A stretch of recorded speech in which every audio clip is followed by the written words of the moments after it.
ഈ വാർത്താ ദിനത്തിലെ പ്രധാന റിപ്പോർട്ടുകളുമായി വാർത്താമഴ ആരംഭിക്കുന്നു. ഞാൻ എസ് വിജയകുമാർ. അല്പസമയം മുമ്പ് വന്ന ഒരു പ്രധാന റിപ്പോർട്ടിലേക്കാണ് നമ്മൾ ആദ്യം കടക്കുന്നത്. കൊല്ലത്ത് വയോധികയെ ബലാത്സംഗം ചെയ്ത പ്രതിയെ പോലീസ് പിടികൂടി. മിയന്നൂർ സ്വദേശിയായ 24-കാരൻ അനൂജിനെയാണ് കസ്റ്റഡിയിലെടുത്തത്. സിറ്റി പോലീസ് കമ്മീഷണർ രൂപീകരിച്ച പ്രത്യേക അന്വേഷണ സംഘമാണ് പ്രതിയെ പിടികൂടിയത്. പ്രതി ലഹരിക്കടിമയെന്ന് പോലീസ് അറിയിച്ചു. 65-കാരി ആശുപത്രിയിൽ നിന്ന് മടങ്ങി വരും വഴിയാണ് പ്രതി ക്രൂരമായി ആക്രമിച്ചത്. സംഭവത്തെക്കുറിച്ച് പോലീസ് പറയുന്നത് ഇങ്ങനെ: വയോധിക രാവിലെ വാക്കനാട് ഗവൺമെന്റ് ആശുപത്രിയിൽ ചികിത്സയ്ക്കായി പോയി. മടങ്ങി വീട്ടിലേക്ക് നടന്നു വരുന്നതിനിടെ ആക്രമണം. ആളൊഴിഞ്ഞ സ്ഥലത്ത് വെച്ച് വയോധികയെ കടന്നു പിടിക്കുകയായിരുന്നു. തുടർന്ന് വയോധികയെ ബലാത്സംഗം ചെയ്ത ശേഷം സംഭവ സ്ഥലത്ത് നിന്ന് പ്രതി രക്ഷപ്പെട്ടു. വയോധിക ഉടൻ തന്നെ മകളെ ഫോണിൽ വിവരം അറിയിച്ചു. മകൾ പോലീസിനെ അറിയിച്ചതിനെ തുടർന്ന് കണ്ണനല്ലൂർ പോലീസ് സ്ഥലത്തെത്തി അന്വേഷണം നടത്തി. അവര് വന്നതിന് ശേഷം ഇവന് ലഹരി എന്തോ ഉപയോഗിച്ചിട്ടുണ്ട്. 24 വയസ്സാണ്. പബ്ലിക് എല്ലാവരും നല്ല, ജനങ്ങളെല്ലാം നല്ല പോലീസിനോടൊപ്പം സഹകരിക്കുകയും എല്ലാവരും ഒത്തൊരുമിച്ചുള്ളൊരു അന്വേഷണത്തിലാണ് പ്രതിയെ നമുക്ക് കണ്ടുപിടിക്കാനും അറസ്റ്റ് ചെയ്യാനും പറ്റിയത്. പോലീസ് വിവിധ ഗ്രൂപ്പുകളായി തിരിഞ്ഞ് നടത്തിയ തിരച്ചിലാണ് സമീപത്തെ ശ്മശാനത്തിന്റെ ഭാഗത്ത് നിന്ന് പ്രതി അറസ്റ്റ് ചെയ്തത്. മിയന്നൂർ പുന്നക്കോട് സ്വദേശി അനൂജാണ് പിടിയിലായത്. 24 കൊല്ലം. ഇടുക്കി ഏലപ്പാറ ചെമ്മണ്ണിൽ ഓടിക്കൊണ്ടിരുന്ന കാറിന് തീപിടിച്ചു. വാഹനത്തിൽ ഉണ്ടായിരുന്നവർ അത്ഭുതകരമായി രക്ഷപ്പെട്ടു. തമിഴ്നാട് സ്വദേശികൾ സഞ്ചരിച്ച വാഹനമാണ് കത്തിയത്. ആ ദൃശ്യങ്ങളിലേക്ക്. പെട്രോൾ വണ്ടിയാണെങ്കിൽ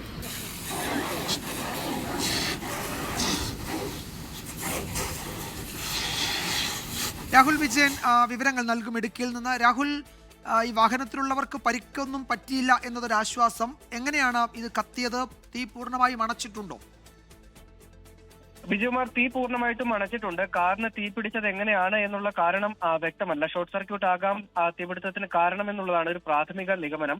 8 മണിയോടുകൂടിയാണ് ഈ ഓടിക്കൊണ്ടിരുന്ന കാറിന് ഏലപ്പാറയിൽ നിന്ന് വാഗമണ്ണ് പോകുന്ന വഴിയാണ്, ചെമ്മണ്ണ് എന്ന് പറയുന്ന സ്ഥലമാണ്, അവിടെ വെച്ചാണ് ഈ കാറിൽ നിന്ന് പുകയുയരുന്നത് കണ്ടതിന് പിന്നാലെ വാഹനത്തിലുണ്ടായിരുന്ന 7 പേർ പുറത്തേക്ക് ഇറങ്ങി മാറുകയും കാറിന് വലിയ തോതിൽ തീ പടർന്നു പിടിക്കുകയുമായിരുന്നു. ആളിക്കത്തിയ തീ അണയ്ക്കാൻ വേണ്ടി നാട്ടുകാർ ശ്രമം നടത്തിയെങ്കിലും ഫലമുണ്ടായില്ല. പിന്നീട് പീരുമേട്ടിൽ നിന്ന് ഫയർഫോഴ്സ് എത്തിയാണ് തീ പൂർണ്ണമായും അണയ്ക്കുകയും ചെയ്തിട്ടുള്ളത്. കാർ എന്തായാലും പൂർണ്ണമായും കത്തി നശിച്ചിട്ടുണ്ട്. ചെന്നൈയിൽ തമിഴ്നാട്ടിൽ നിന്ന് വാഗമണ്ണിലേക്ക് വിനോദസഞ്ചാരത്തിന് എത്തിയ സംഘം സഞ്ചരിച്ച കാറാണ് തീപിടുത്തത്തിൽ കത്തി നശിച്ചത് എന്നുള്ളതാണ് പ്രാഥമികമായിട്ട് മനസ്സിലാക്കാൻ കഴിഞ്ഞിട്ടുള്ളത്. ആർക്കും പരിക്കില്ല എന്നുള്ളത് ആശ്വാസകരമായ കാര്യമാണ്. സമാനമായ രീതിയിൽ ഹൈറേഞ്ച് മേഖലയിൽ സമീപ നാളുകളിൽ ഈ കാറ് ഇങ്ങനെ കത്തുന്നത് സ്ഥിരം സംഭവമായി മാറിയിട്ടുണ്ട്. അത് ഈ വാഹനങ്ങളുടെ ഈ ഓടിച്ചു വരുന്ന ഡ്രൈവർമാരുടെ പരിചയക്കുറവും അതുപോലെ തന്നെ ഈ വഴിയിലൂടെയുള്ള യാത്രയുടെ മറ്റെന്തെങ്കിലും പ്രത്യേകതയാണോ എന്നുള്ളതും വിശദമായിട്ട് തന്നെ മനസ്സിലാക്കി വേണം ഇതിലെ പോകാൻ എന്നുള്ളതാണ് നാട്ടുകാർ പറയുന്നത്. എന്തായാലും ഈ കാറ് പൂർണ്ണമായും കത്തി നശിച്ചിട്ടുണ്ട്. റെനോൾട്ടിന്റെ ട്രിബർ എന്ന് പറയുന്ന കാറാണ് കത്തിയത്. രാഹുൽ വിജയനാണ് വിവരങ്ങൾ നൽകിയത് ഇടുക്കിയിൽ നിന്ന്. സർക്കാർ ഗവർണർ ഭിന്നത രൂക്ഷമായതിന് പിന്നാലെ രാജ്ഭവൻ സ്വാതന്ത്ര്യദിനത്തിൽ നടത്തിയ വിരുന്നു സൽക്കാരം ബഹിഷ്കരിച്ച് മുഖ്യമന്ത്രിയും മന്ത്രിമാരും.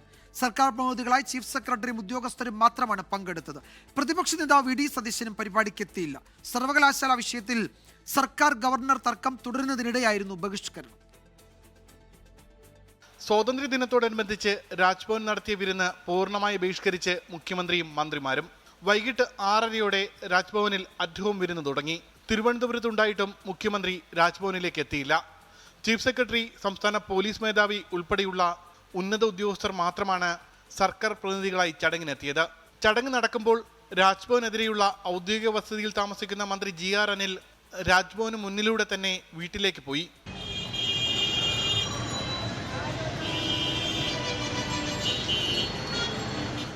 കാവിക്കൊടിയേന്ത്യ ഭാരതമ്മ വിവാദത്തിനു പിന്നാലെ സർവകലാശാല വിഷയം കൂടി വന്നതോടെ സർക്കാരും ഗവർണറും തമ്മിലുള്ള ഭിന്നത രൂക്ഷമായിരുന്നു. സ്ഥിരം VC നിയമനവുമായി ബന്ധപ്പെട്ട് സർക്കാരും ഗവർണറും സുപ്രീം കോടതിയിൽ പരസ്പരം ഏറ്റുമുട്ടുകയാണ്. ഡിജിറ്റൽ സർവകലാശാല VC നിയമനത്തിനുള്ള ഓർഡിനൻസും ഗവർണർ ഒപ്പിട്ടിട്ടില്ല.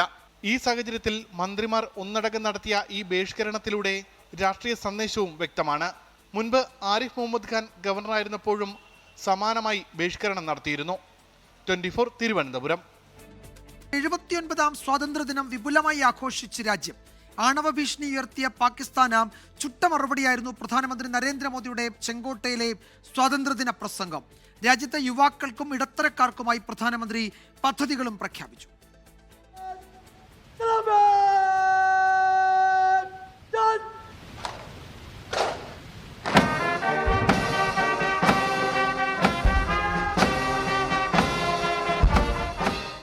ചെങ്കോട്ടയിൽ പ്രധാനമന്ത്രി ത്രിവർണ പതാക ഉയർത്തിയതോടെയാണ് രാജ്യത്ത് സ്വാതന്ത്ര്യദിനാഘോഷങ്ങൾക്ക് തുടക്കമായത്. ആണവ ഭീഷണി തുടർന്നാൽ ലക്ഷ്യങ്ങൾ സായുധസേന തീരുമാനിക്കുമെന്ന് സ്വാതന്ത്ര്യദിന പ്രസംഗത്തിൽ പാകിസ്ഥാന് പ്രധാനമന്ത്രിയുടെ മുന്നറിയിപ്പ്. 22 तारीख के बाद हमने हमारे सेना को खुली छूट दे दी. रणनीति वो तय करे, लक्ष्य वो तय करे. सैकड़ों किलोमीटर दुश्मन की धरती पर घुस करके സിന്ധു നദീജല കരാർ മരവിപ്പിച്ചത് പുനഃപരിശോധിക്കില്ല. അമേരിക്കയുടെ തീരുവ യുദ്ധത്തിന് സ്വാശ്രയത്വത്തിലൂടെ മറുപടി നൽകുമെന്നും പ്രധാനമന്ത്രി പറഞ്ഞു. പ്രസംഗത്തിൽ വൻ പ്രഖ്യാപനങ്ങളും പ്രധാനമന്ത്രി നടത്തി. ദീപാവലി സമ്മാനമായി ഉത്പന്നങ്ങൾക്ക് വില കുറയ്ക്കുന്ന GST പരിഷ്കരണം പ്രഖ്യാപിച്ചു. യുവാക്കൾക്കായി 1 ലക്ഷം കോടി രൂപയുടെ പദ്ധതി വീക്ഷിത് ഭാരത് റോസ്ഗാർ യോജനയ്ക്ക് ഇന്ന് തുടക്കമാകുമെന്നും പ്രധാനമന്ത്രി പറഞ്ഞു. 1 മണിക്കൂറും 44 മിനിറ്റുമായിരുന്നു പ്രധാനമന്ത്രിയുടെ പ്രസംഗം. ചെങ്കോട്ടയിലെ ഏറ്റവും ദൈർഘ്യമേറിയ സ്വാതന്ത്ര്യദിന പ്രസംഗമായിരുന്നു ഇത്തവണത്തേത്. 24 ഡൽഹി.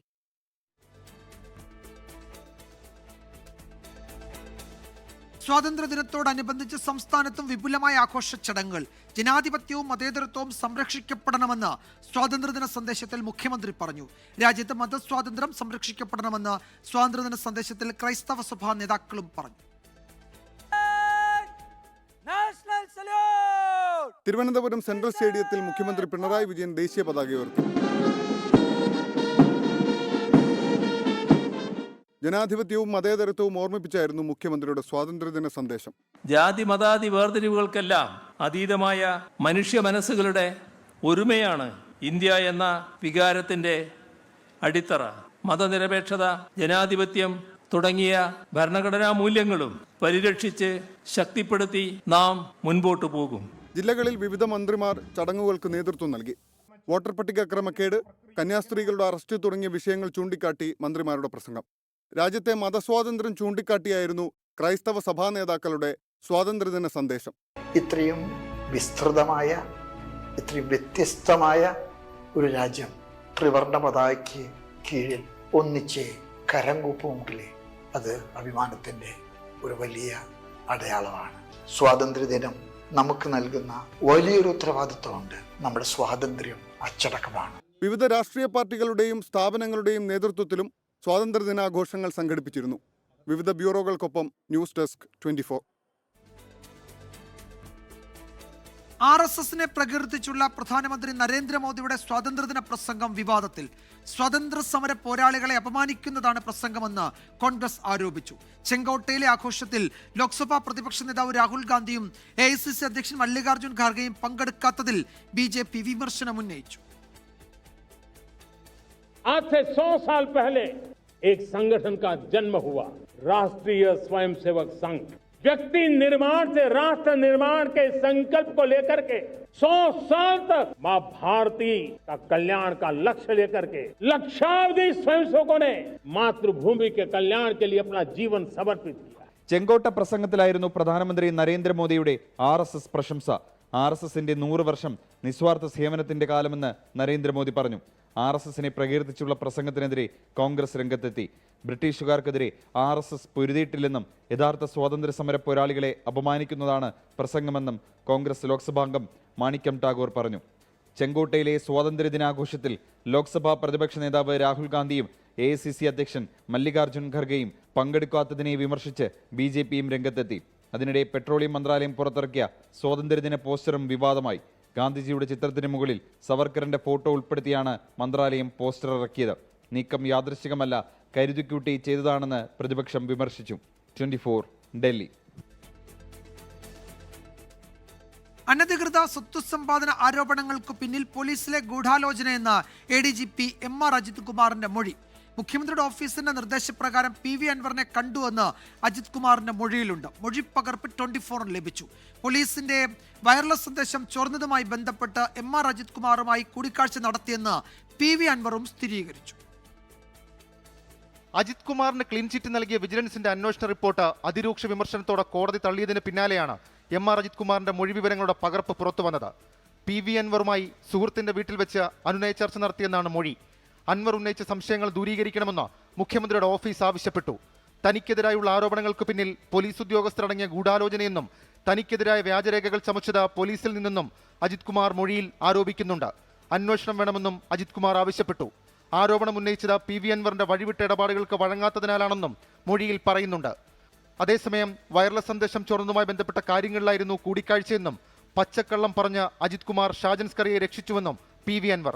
അദ്ദേഹത്തിന്റെ പെരുമാറ്റം, അദ്ദേഹത്തിന്റെ കള്ളത്തരം, അദ്ദേഹം ഒരു നൊട്ടോറിയസ് ക്രിമിനലിനായി പറഞ്ഞ് ഞാൻ ഇപ്പോഴും മാറുന്നില്ല. എന്തിനാണ് ഈ ചങ്ങാതിയെ ഇപ്പോഴും മുഖ്യമന്ത്രിയുടെ ഓഫീസ് ഇപ്പോഴും താങ്ങി നിർത്തുന്നത്? പോലീസിനെ നിയന്ത്രിക്കുന്നത് ഉപജാപക സംഘമെന്ന പ്രതിപക്ഷം. കേരളത്തിലെ പ്രതിപക്ഷം നിരവധി നാളുകളായി ഗൗരവത്തോടുകൂടി സർക്കാരിനെതിരായും പോലീസ് ഭരണത്തിനെതിരായും ഉന്നയിച്ചൊരു ആക്ഷേപമുണ്ട്.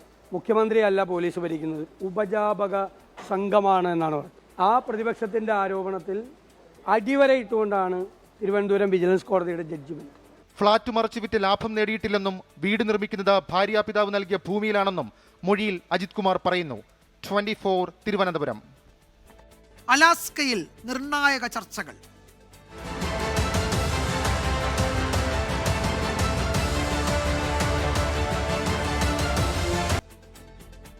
അലാസ്കയിൽ നടക്കാനിരിക്കുന്ന ട്രംപ് പുടിൻ ഉച്ചകോടിയിൽ ഉറ്റുനോക്കി ലോകം. ഇന്ത്യൻ സമയം രാത്രി 12:30-ക്കാണ് അലാസ്കയിലെ ആങ്കറേജിലെ നിർണായക ചർച്ചകൾ. റഷ്യ യുക്രൈൻ യുദ്ധം അവസാനിപ്പിക്കാൻ ഉച്ചകോടി വഴിയൊരുക്കുമോ എന്നാണ് ലോകം ആകാംക്ഷയോടെ ശ്രദ്ധിക്കുന്നത്. അമേരിക്കയുടെ തീരുവ യുദ്ധ പ്രഖ്യാപനത്തിനിടെ ഇന്ത്യക്കും ഉച്ചകോടിയിലെ തീരുമാനങ്ങൾ നിർണായകമാണ്. അലാസ്കയിലെ ആങ്കറേജിൽ നിന്ന് 24 പ്രതിനിധി മധു കൊട്ടാരക്കര തത്സമയം ചേരുന്നു. മധു കൊട്ടാരക്കര, നമ്മൾ ലോകമാകെ, സമാധാന പ്രേമികളാകെ കാത്തിരിക്കുകയാണ് ട്രംപ് പുടിൻ ഉച്ചകോടിയിൽ എന്ത് സംഭവിക്കുമെന്നത്. മറ്റൊന്ന് ഇന്ത്യയെ സംബന്ധിച്ചും നിർണായകമാണ്. നമ്മൾ നേരത്തെ സൂചിപ്പിച്ചതുപോലെ അമേരിക്ക ഈ തീരുവ യുദ്ധത്തിൽ ഇന്ത്യയെ ഒരു എതിരാളിയായി പ്രഖ്യാപിച്ച സാഹചര്യത്തിൽ ഈ ഉച്ചകോടിയിലെ തീരുമാനങ്ങൾ ഇന്ത്യക്കും നമുക്കും നിർണായകമാണ്. എന്താണ് ഏറ്റവും പുതിയ വിവരങ്ങൾ അവിടെ അലാസ്കയിൽ നിന്ന് പങ്കുവെക്കാനുള്ളത് മധു? വിജയകുമാർ പറഞ്ഞതുപോലെ ഇന്ത്യയും അതുപോലെ മറ്റ് ലോകരാജ്യങ്ങൾക്കും ഒക്കെ വളരെ നിർണായകമാണ് ഈ യുക്രൈൻ യുദ്ധം പറഞ്ഞ് അവസാനിപ്പിക്കുകയും അവിടെ സമാധാനത്തിന്റെ വെള്ളരിപ്രാവുകൾ പറക്കേണ്ടിയൊക്കെ വരുന്നത്. ഞാനിപ്പോൾ നിൽക്കുന്ന ഈ വൈറ്റ് ഹൗസ് മീഡിയ റൂമിന്റെ തൊട്ടു പുറകിലാണ് ഈ US സൈനിക കേന്ദ്രമായ എൽമണ്ട് ഓഫ് റിച്ചാർഡ്സൺ. ഏതാണ്ട് 85,000 ഏക്കർ വ്യാപിച്ചു കിടക്കുന്ന വളരെ തന്ത്രപ്രധാനമായ സോവിയറ്റ് യൂണിയന്റെ കാലത്ത് അമേരിക്കയുടെ ഒരു നിർണായക സൈനിക കേന്ദ്രത്തിലാണ് ഒരു രഹസ്യ രൂപത്തിലുള്ള പുടിൻ ട്രംപ് കൂടിക്കാഴ്ച നടക്കുന്നത്. അടച്ചിട്ട മുറിയിലായിരിക്കും ഈ കൂടിക്കാഴ്ച. പരിഭാഷകർ ആരും കാണത്തില്ല. ഇവിടെ നമ്മൾ ശ്രദ്ധിക്കേണ്ടത് ലോകത്തെ രണ്ട് വലിയ സൈനിക ശക്തികളുടെ ഭരണാധിപന്മാർക്ക് ഉപരിയായിട്ട് രണ്ടുപേരും നല്ല ഡീൽ മേക്കേഴ്സ് ആണ്. അതുകൊണ്ട് ഈ വിലപേശലിനൊടുവിൽ ആര് ജയിക്കും, യുക്രൈൻ വിജയിക്കുമോ അതോ ഈ ചർച്ചകൾ ഏത് രീതിയിൽ പോകുമെന്നൊക്കെ അറിയുവാൻ ഇനി മണിക്കൂറുകൾ മാത്രമേ ഉള്ളൂ. അതേസമയം ഈ ചർച്ചകളിൽ ഒരു ലിസണിംഗ് മോഡിലായിരിക്കും വരുന്നതെന്നാണ് ഡൊണാൾഡ് ട്രംപ് പറഞ്ഞിരിക്കുന്നത്. അതായത് പുടിന് പറയാനുള്ളതെല്ലാം കേൾക്കുക, അത് നല്ല രീതിയിൽ പോകുകയാണെന്നുണ്ടെങ്കിൽ ആ മീറ്റിംഗ് തുടർന്ന് പോകും. ഇത് നല്ല രീതിയിൽ പോകില്ല എന്ന് ആദ്യഘട്ടത്തിൽ തന്നെ മനസ്സിലാകുകയാണെന്നുണ്ടെങ്കിൽ ആ മീറ്റിംഗ് ഉപേക്ഷിച്ച് പോകും. അതിനുവേണ്ടി അധികം സമയം കളയത്തില്ലെന്ന് ഡൊണാൾഡ് ട്രംപ് പറഞ്ഞു കഴിഞ്ഞിരിക്കുകയാണ്. എന്നാൽ വൈറ്റ് ഹൗസിൽ നിന്ന് അദ്ദേഹം എത്തിക്കൊണ്ടിരിക്കുകയാണ്. ഏതാണ്ട് 1 മണിക്കൂറിനകം ഇവിടെ എത്തും. അതിന്റെ തൊട്ടു പിന്നാലെ വ്ളാദിമിർ പുടിനും എത്തും. വിജയകുമാർ, ഇന്ന് രാവിലെ ശ്രദ്ധേയമായ ഒരു കാര്യം, എയർഫോഴ്സ് വണ്ണിലേക്ക് കയറും മുമ്പ് ലോകത്തെ ഇപ്പോൾ നിലവിലുള്ള ഏറ്റവും കൂടുതൽ കാലം അധികാരത്തിലിരിക്കുന്ന സ്വേച്ഛാധിപതിയായ അലക്സാണ്ടർ ലുക്കാഷെൻകോ ബെലാറസിന്റെ പ്രസിഡന്റാണ്. അദ്ദേഹവുമായിട്ട് ഡൊണാൾഡ് ട്രംപ് അല്പനേരം സംസാരിച്ചു. അത് വളരെ നല്ല ഒരു സംസാരമായിരുന്നു എന്നാണ് പറയുന്നത്.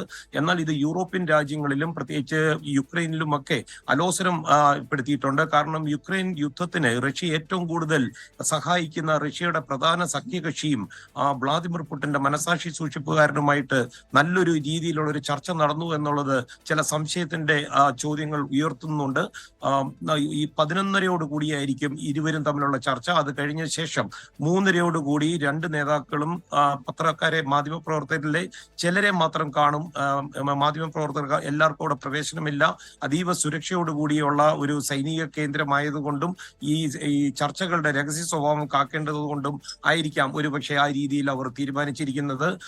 ഭൂമി വിട്ടുകൊടുക്കുന്നത് സംബന്ധിച്ചുള്ള ചർച്ചകൾ ഉണ്ടാകുമോ ഇല്ലയോ എന്ന് ചോദിച്ചപ്പോൾ ട്രംപ് കൃത്യമായിട്ടുള്ള ഒരു ഉത്തരം പറഞ്ഞിട്ടില്ല. അതേസമയം യൂറോപ്യൻ യൂണിയനും സെലൻസ്കിയും അത്തരം ഒരു ചർച്ചകൾ അവിടെ നടക്കാൻ പാടില്ല എന്നുള്ള രീതിയിലാണ് പോയിരിക്കുന്നത്. അതേസമയം ഇന്നലെ വൈറ്റ് ഹൗസ് ഓവൽ ഓഫീസിൽ മാധ്യമപ്രവർത്തകർ ചോദിക്കുമ്പോൾ യുക്രൈന്റെ ധാതു നിക്ഷേപമുള്ള സ്ഥലങ്ങളിലേക്ക് റഷ്യക്ക് കൂടി അവകാശം കിട്ടുന്ന രീതിയിൽ എന്തെങ്കിലും ഉണ്ടാകുമോ എന്ന് ചോദിച്ചപ്പോൾ അത് ചിലപ്പോൾ പരിഗണിച്ചേക്കും എന്നുള്ളൊരു സൂചന ഡൊണാൾഡ് ട്രംപ് നൽകുകയും ചെയ്തിട്ടുണ്ട്. വിജയകുമാർ, യെസ്, അലാസ്കയിലെ ആങ്കറേജിൽ നിന്നാണ് മധു കൊട്ടാരക്കര വിവരങ്ങൾ നൽകുന്നത്.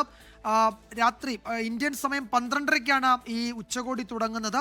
ഒരു സംയുക്ത വാർത്താ സമ്മേളനം ഉണ്ടാകുമെങ്കിൽ അത് ഇന്ത്യൻ സമയം 5 മണിക്ക് ശേഷമായിരിക്കും.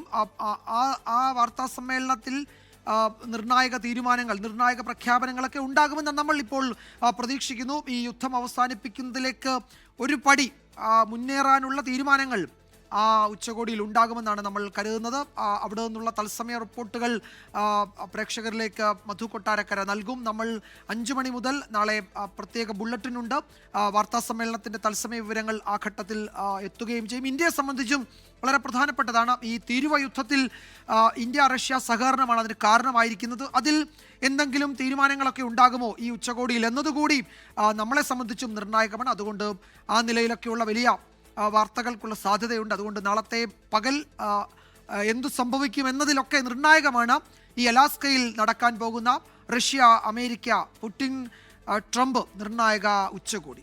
വിശദാംശങ്ങളാണ് മധു കൊട്ടാരക്കര അലാസ്കയിൽ നിന്ന് നൽകിയത്. കോഴിക്കോട് പനി ബാധിച്ച് 4ാം ക്ലാസ്സുകാരി മരിച്ച സംഭവത്തിൽ മരണകാരണം അമീബിക് മസ്തിഷ്ക ജ്വരമെന്ന് പ്രാഥമിക പോസ്റ്റ്മോർട്ടം നിഗമനം.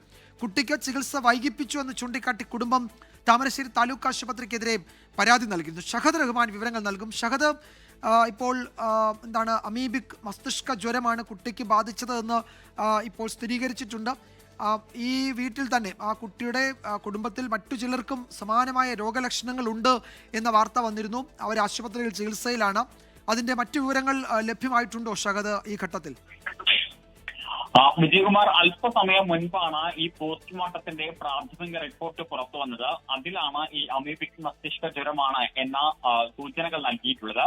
അപ്പോൾ ഇതിൽ വിശദമായിട്ടുള്ള പരിശോധനകൾ നടത്തേണ്ടതുണ്ട് എന്നുള്ളതാണ് മെഡിക്കൽ കോളേജ് തന്നെ നമ്മളെ അറിയിക്കുന്നത്. അതുകൊണ്ട് ഈ വിഷയത്തിൽ കൂടുതൽ വിശദമായിട്ടുള്ള പരിശോധനകൾ ഉണ്ടാകും എന്നും പറയുന്നുണ്ട്. മാത്രമല്ല, ഇത് ബന്ധുക്കളെ അറിയിക്കുകയും ചെയ്തിട്ടുണ്ട്. ഇന്നലെ രാവിലെ 10:15-നാണ് ഈ പനിയെ തുടർന്ന് 4ാം ക്ലാസ്സുകാരിയെ താമരശ്ശേരി താലൂക്ക് ആശുപത്രിയിൽ പ്രവേശിപ്പിച്ചിട്ടുണ്ടായിരുന്നത്. ഉച്ചയ്ക്ക് 3 മണിയോടെ കുട്ടിയുടെ ആരോഗ്യനില വഷളാവുകയും തുടർന്ന് കോഴിക്കോട് മെഡിക്കൽ കോളേജ് ആശുപത്രിയിലേക്ക് മാറ്റുകയുമായിരുന്നു. എന്നാൽ ജീവൻ രക്ഷിക്കാനായില്ല എന്നുള്ളതാണ് ഏറ്റവും ദൗർഭാഗ്യകരമായിട്ടുള്ള കാര്യം. തുടർന്നാണ് ഇതുമായി ബന്ധപ്പെട്ട ഈ കുടുംബം ആരോപണവുമായിട്ട് രംഗത്ത് വന്നിട്ടുണ്ടായിരുന്നത്. പക്ഷേ എന്താണ് മരണകാരണം എന്നത് സംബന്ധിച്ച് ആദ്യഘട്ടത്തിൽ മനസ്സിലായിട്ടുണ്ടായിരുന്നില്ല.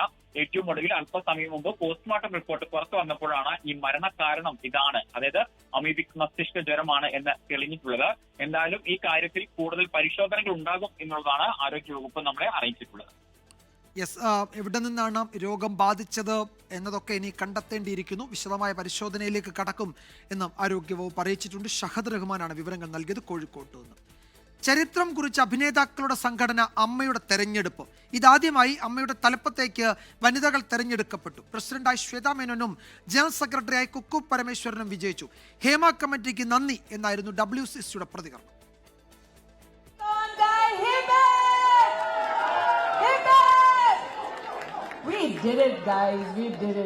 വിവാദങ്ങളും ആരോപണ പ്രത്യാരോപണങ്ങളും കൊണ്ട് സജീവമായ തെരഞ്ഞെടുപ്പിനൊടുവിൽ അമ്മയുടെ തലപ്പത്ത് വനിതകൾ. വാശിയേറിയ തെരഞ്ഞെടുപ്പിനൊടുവിൽ ദേവനെ 27 വോട്ടിന് തോൽപ്പിച്ച് ശ്വേതാ മേനോൻ പ്രസിഡന്റ് സ്ഥാനത്തേക്ക് തിരഞ്ഞെടുക്കപ്പെട്ടു. Thank you so much. ഒരുപാട് സന്തോഷമുണ്ട്. You can see it. തീരെ പ്രതീക്ഷിക്കാതെ ഇത് കട്ടുകട്ട. എന്നെ സംബന്ധിച്ച് ഇത് മത്സരമാണെങ്കിലും നമ്മൾ സ്ത്രീകൾ മത്സരിച്ച് ജയിച്ചിട്ടുണ്ട്. അപ്പൊ ആദ്യമായിട്ട് അമ്മ ഒഫീഷ്യൽ അമ്മയായി. Kuku പരമേശ്വരനാണ് general secretary. 57 വോട്ടിന് രവീന്ദ്രനെ തോൽപ്പിച്ചു. നല്ല മത്സരമായിരുന്നു. പക്ഷേ ഇത് എൻ്റെ മാത്രമല്ല വിജയം, അമ്മയുടെ വിജയമാണ്. അത് ഞങ്ങൾക്ക് ഓരോരുത്തർക്കും അറിയാം.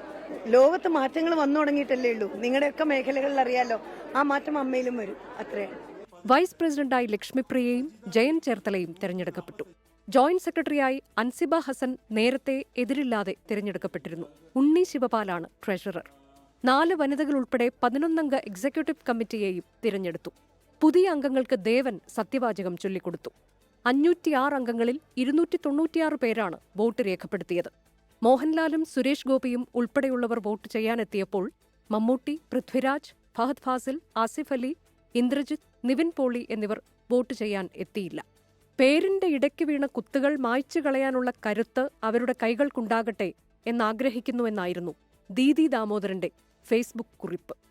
24 കൊച്ചി. അഭിനേതാക്കളുടെ സംഘടനയായ അമ്മയുടെ നേതൃത്വത്തിലേക്ക് സ്ത്രീകൾ എത്തിയതിനെ സ്വാഗതം ചെയ്ത താരങ്ങൾ. വനിതകൾ തലപ്പത്തേക്ക് വന്നതിൽ അഭിമാനമെന്ന് ടൊവിനോ തോമസ് പ്രതികരിച്ചു.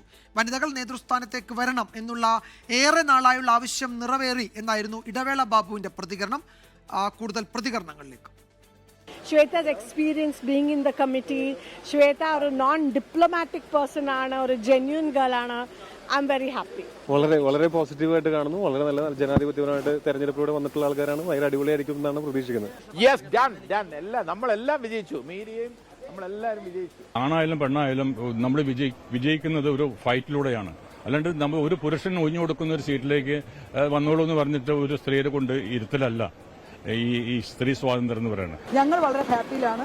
ഞങ്ങളുടെ പ്രശ്നങ്ങൾക്കെല്ലാം പരിഹാരം ഉണ്ടാക്കാൻ ഈ അമ്മയ്ക്ക് സാധിക്കുന്ന ഉറപ്പായി. എന്നെ അവര് ചേർത്ത് നിർത്തി ഇത്രയധികം വോട്ടിന്റെ ഭൂരിപക്ഷത്തിൽ ഞാൻ ജയിച്ചു എന്ന് പറയുന്നത് എനിക്ക് ഭയങ്കര സന്തോഷം തരുന്ന കാര്യമാണ്. താങ്കൾ ഇരുന്ന സ്ഥലത്ത് ഒരു വനിത വരും. അതല്ലേ നമ്മൾ ആഗ്രഹിച്ച തവണ സംഭവിച്ചു. എല്ലാം കഴിഞ്ഞ് അവസാനം അമ്മ എന്നൊരു വാക്കേ നമ്മുടെ മുമ്പിലുള്ളൂ. അതിനുവേണ്ടി എല്ലാവരും നിൽക്കുന്നതാണ് വിശ്വാസം. പ്രതിസന്ധികളൊക്കെ മറികടക്കാൻ പറ്റണ്ടേ, അല്ലാതെ പറ്റുമോ? ഇപ്പോൾ വരുന്ന മറ്റൊരു പ്രധാന റിപ്പോർട്ടിലേക്ക്.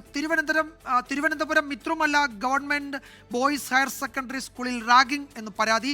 4 +2 വിദ്യാർത്ഥികൾക്കെതിരെ കേസെടുത്തു. മുടി വെട്ടിയില്ല എന്നും നല്ല ഷർട്ട് ധരിച്ചില്ല എന്നും പറഞ്ഞ് മർദ്ദിച്ചു. 2 +1 വിദ്യാർത്ഥികൾ നൽകിയ പരാതിയുടെ അടിസ്ഥാനത്തിലാണ് പാങ്ങോട് പോലീസ് കേസെടുത്തത്. ഉമേഷ് ബാലകൃഷ്ണൻ വിവരങ്ങൾ നൽകും തിരുവനന്തപുരത്ത് നിന്ന്. ഉമേഷ്, എന്തൊക്കെയാണ് വിവരങ്ങൾ? വിജയകുമാർ, കഴിഞ്ഞ 12-ാം തീയതിയാണ് മിത്രമല ബോയ്സ് ഹയർ സെക്കൻഡറി സ്കൂളിൽ ഇത്തരമൊരു റാഗിംഗ് നടക്കുന്നത്. ഈ വിദ്യാർത്ഥികൾ, അതായത് +1-ൽ പുതുതായി അഡ്മിഷൻ എത്തിയ വിദ്യാർത്ഥികൾ അവർ പറഞ്ഞതുപോലെ, അതായത് +2 വിദ്യാർത്ഥികൾ പറഞ്ഞതുപോലെ മുടി ചീകിയില്ല, മുടി വെട്ടിയില്ല, ഒപ്പം +2 വിദ്യാർത്ഥികൾ പറഞ്ഞതുപോലെ ഷർട്ട് ഇട്ടില്ല എന്നീ കാരണങ്ങൾ പറഞ്ഞായിരുന്നു മർദ്ദനം. 4 +2 വിദ്യാർത്ഥികൾ ചേർന്ന് 2 +1 വിദ്യാർത്ഥികളെ മർദ്ദിച്ചു എന്നാണ് പരാതി. ആദ്യം സ്കൂൾ പ്രിൻസിപ്പൽക്ക് വിദ്യാർത്ഥികൾ പരാതി നൽകി. അതിനുശേഷം റാഗിംഗ് കമ്മിറ്റി ഇതുമായി ബന്ധപ്പെട്ട് പരിശോധന നടത്തി. അപ്പോൾ വിദ്യാർത്ഥികൾ മർദ്ദിച്ചു എന്ന് മനസ്സിലായ സാഹചര്യത്തിലാണ് പോലീസിന് പരാതി നൽകാൻ തീരുമാനിച്ചത്. പാങ്ങോട് പോലീസിൽ പരാതി നൽകി. ഇപ്പോൾ ജുവനൈൽ ജസ്റ്റിസ് ആക്ട് പ്രകാരം റാഗിങ്ങിനെതിരെ കേസെടുത്തിട്ടുണ്ട്. വിജയകുമാർ. ഉമേഷ് ബാലകൃഷ്ണനാണ് വിവരങ്ങൾ നൽകിയത് തിരുവനന്തപുരത്ത്. ഉപരാഷ്ട്രപതി തെരഞ്ഞെടുപ്പിലേക്കുള്ള NDA സ്ഥാനാർത്ഥിയെ ഞായറാഴ്ച പ്രഖ്യാപിക്കും. ഞായറാഴ്ച ചേരുന്ന BJP പാർലമെന്ററി പാർട്ടി യോഗമായിരിക്കും തീരുമാനമെടുക്കുക.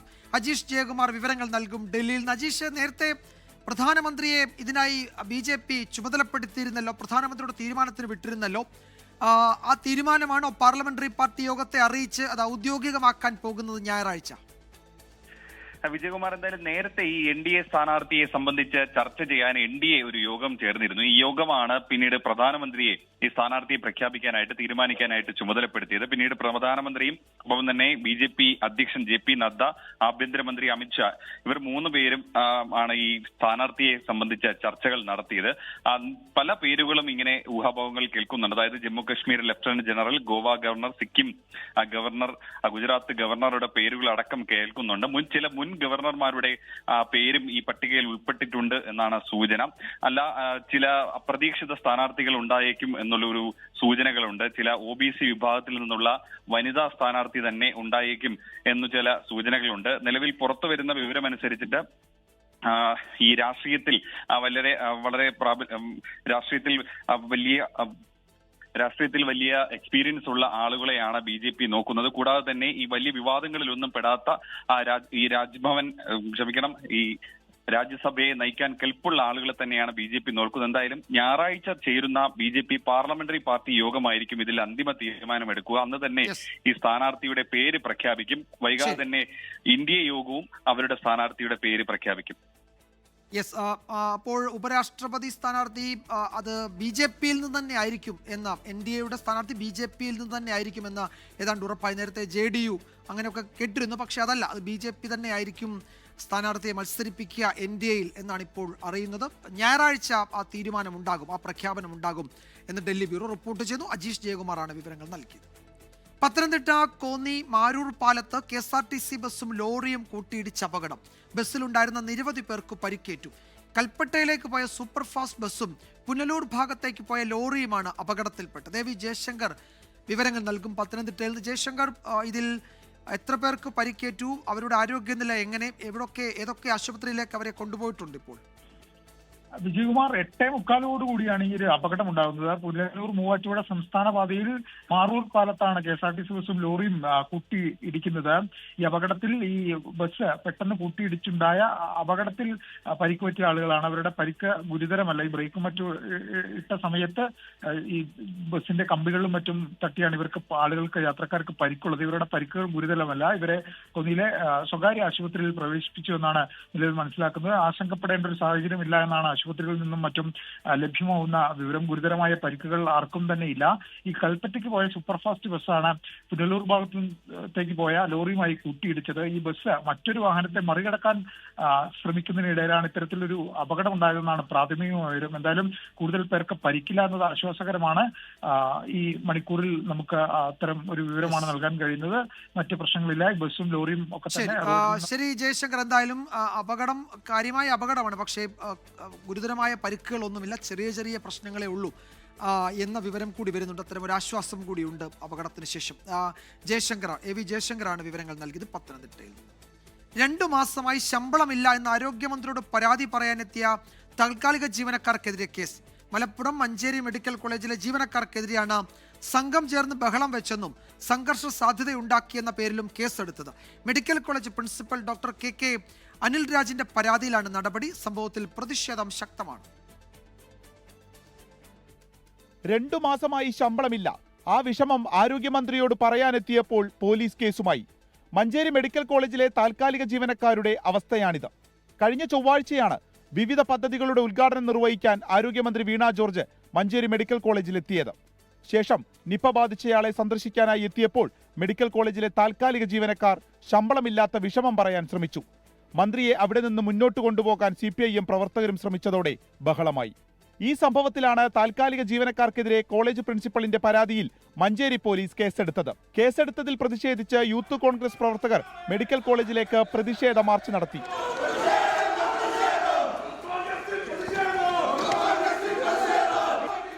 200ഓളം താൽക്കാലിക ജീവനക്കാർക്കാണ് 2 മാസമായി ശമ്പളമില്ലാത്തത്. 24 മലപ്പുറം. മലയാള സംഗീത ലോകത്തെ അതുല്യ പ്രതിഭകൾ ഒരൊറ്റ വേദിയിൽ ഒന്നിക്കുന്ന ഫ്ലവേഴ്സ് മ്യൂസിക് അവാർഡ്സ് നാളെ കാലിക്കറ്റ് ട്രേഡ് സെന്ററിൽ നാളെ വൈകിട്ടാണ് പരിപാടി.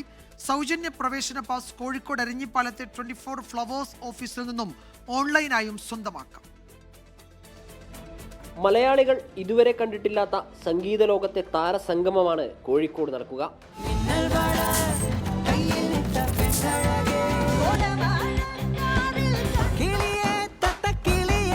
വിവിധ കാറ്റഗറികളിൽ മലയാളത്തിലെ ഏറ്റവും മികച്ച സംഗീത പുരസ്കാരങ്ങൾ ഏറ്റുവാങ്ങാൻ താരങ്ങളെത്തും. പ്രശസ്ത പിന്നണി ഗായകരായ സിദ് ശ്രീറാം, മധു ബാലകൃഷ്ണൻ, ഹരിശങ്കർ, സിത്താര കൃഷ്ണകുമാർ, വൈക്കം വിജയലക്ഷ്മി, സൂരജ് സന്തോഷ്, ശിവാംഗി കൃഷ്ണകുമാർ, സംഗീത സംവിധായകൻ M ജയചന്ദ്രൻ, ജേക്ക് ബിജോയ്, കൈതപ്രം ദാമോദരൻ നമ്പൂതിരി, ദീപു നൈനാൻ തോമസ്, വിനായക് ശശികുമാർ തുടങ്ങിയവർ സംഗീത നിശയ്ക്ക് മാറ്റുകൂട്ടും.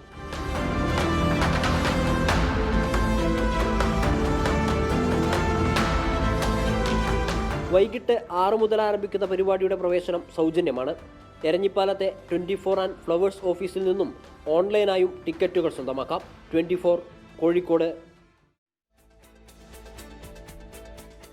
2025 CX എക്സലന്റ് അവാർഡ്സിൽ മുത്തൂറ്റ് മിനി ഫിനാൻസേഴ്സിന് മികച്ച ഇന്റഗ്രേറ്റഡ് മാർക്കറ്റിംഗ് ക്യാമ്പയിൻ പുരസ്കാരം. ഉപഭോക്താക്കളുടെ ആവശ്യങ്ങൾക്ക് ഇണങ്ങുന്നതും സ്വർണ്ണ വായ്പാ മേഖലയിൽ കമ്പനിയുടെ നേതൃപാഠവും എടുത്തുകാട്ടുന്നതുമായ നൂതന സമീപനത്തിനാണ് പുരസ്കാരം ലഭിച്ചത്. ഗ്രാമീണ നഗര വിപണികളിൽ ഏറെ പ്രചാരം നേടിയ മുത്തൂറ്റ് മിനിയുടെ രാജ്യവ്യാപക സംരംഭമായ നിങ്ങളുടെ ചെറിയ ആവശ്യങ്ങൾക്കുള്ള ചെറിയ സ്വർണ്ണ വായ്പ എന്ന ക്യാമ്പയിനാണ് പുരസ്കാരത്തിന് അർഹമായത്. നോക്കാം കാലാവസ്ഥ റിപ്പോർട്ട്.